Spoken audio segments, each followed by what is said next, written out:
o pré-vendas me passou um lead, por exemplo, que não está tão qualificado. O vendedor passou para o fechador, não falou a parte de experiência, né, de encantamento direito. Como que a gente lida com isso aqui no dia a dia? Fala um pouquinho pra gente. Isso é muito comum, Sérgio. Na verdade, em todas as formas de comercialização, tanto digital como presencial, sempre tem esse problema. Eu não vendi porque o lead era ruim. Ele não estava qualificado. O SDR não fez um bom trabalho. Vai sempre passando, né? Passando a culpa pro outro. Mas, na verdade, esses passos, né? Essas etapas que o cliente passa, são personagens diferentes. O SDR, ele tem que trazer um conhecimento, ele tem que trazer a curiosidade, ele tem que despertar uma curiosidade no cliente muito grande, até para o cliente estar aberto, né, a ter uma apresentação. O SDR precisa entender, né, como o Leandro falou, qual o perfil e tudo mais. Já o Liner, ele traz a emoção. Porque, assim, toda venda, ela é feita pela emoção. A justificativa é a razão. Então, eu preciso ter esses atores, né, essas pessoas, esses pontos, um para trazer emoção e o closer, né, o fechador para trazer a razão, que é o momento de negociar. Então, são linguagens e abordagens totalmente diferentes. É muito comum, por exemplo, de você ver um cliente estar no passo do consultor, o consultor emocional, o cliente está assim, querendo comprar e chegar no momento que o closer não conseguir fechar. Então acontece, às vezes você fala, nossa, aquela apresentação tá ótima, tá excelente, é venda pronta.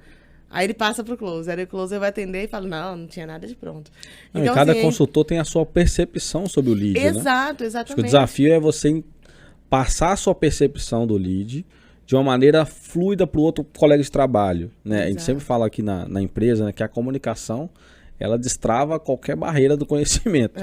Uma vez que você sabe comunicar com o seu colega de trabalho, né, quais são ali os pontos, né, que o lead veio, qual foi o tipo de resposta que ele deu, mostrar-lhe a conversa. Eu já vi várias vezes nossos consultores mostrando Sim. as conversas, olha, eu conversei com ele isso, né, como a nossa equipe aqui tem essa vantagem de estar presencial também, a gente consegue, enfim, essa troca, muito rápido, né? trocar Exato, essa informação, né?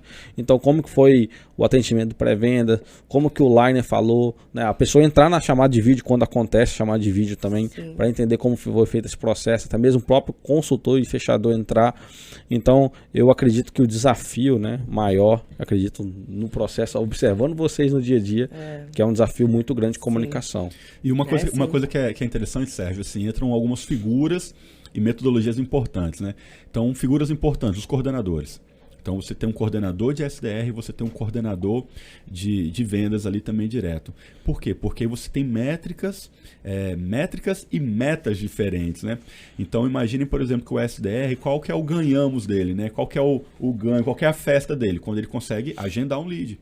Então, Exato. Assim, mas às vezes quando a gente trabalhava dentro do digital, com essa questão do agendamento, a gente estava espremendo muito o funil.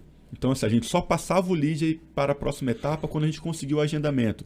E às vezes o lead ele queria só interagir. Então a gente criou uma coisa aqui que era o lead de envio. Então, assim, existiam duas qualificações, o lead agendado, com horário, tudo certinho agendado, e o lead de envio. Olha, é um lead que atendeu um certo nível de qualificação, e aqui entra a figura do coordenador que criou uma metodologia. Olha, para um lead ser enviado, ele precisa responder essa e essa pergunta. E aí é importante que o SDR, o pré-vendas, ele não é um repórter, ele não está te entrevistando, ele não te faz 4 perguntas. Através da conversa, ele chega a essas 4 respostas, por exemplo. A partir do momento que o lead respondeu essas 4 perguntas, agora ele pode ser um lead tanto de agendamento quanto um lead de envio.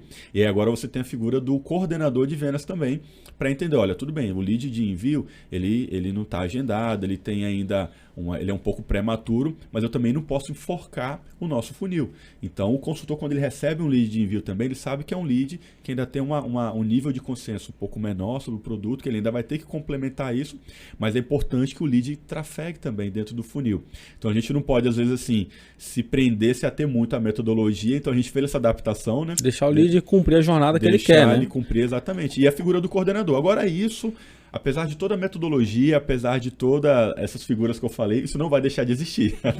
O que você diz, né? A treta, né? Então, quando sai a venda, todo mundo comemora. Quando não sai a venda, a gente começa. E aí é uma maturidade da Renata, como gestora ali também, de entender assim, que não é um caça às bruxas, é uma busca por entender como a gente pode melhorar esse processo. E autoanálise, né? Eu falo muito que para qualquer um, para você trabalhar na área de vendas, em todas as áreas, mas principalmente na área de vendas, você tem que ser muito analítico mesmo, por si, do seu atendimento. Cara, o que eu fiz aqui? O que eu poderia ter mudado?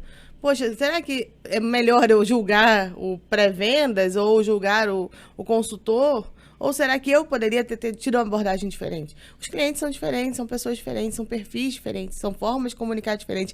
Então, a gente já puxa muito também para treinamento, para a gente entender qual a linguagem que eu vou usar com esse cliente, qual vai ser a linguagem mais efetiva. As pessoas percebem coisas diferentes. Exatamente. E a gente tem essa dificuldade, não é nem dificuldade, é um desafio, porque não é dificuldade que a gente vai se adaptando na diferença da comercialização presencial para uma comercialização online. Quando você está falando pelo WhatsApp com o cliente, você tem menos acesso a você ver se ele está olhando para você, se ele está, como que ele está engajado naquilo que você está apresentando.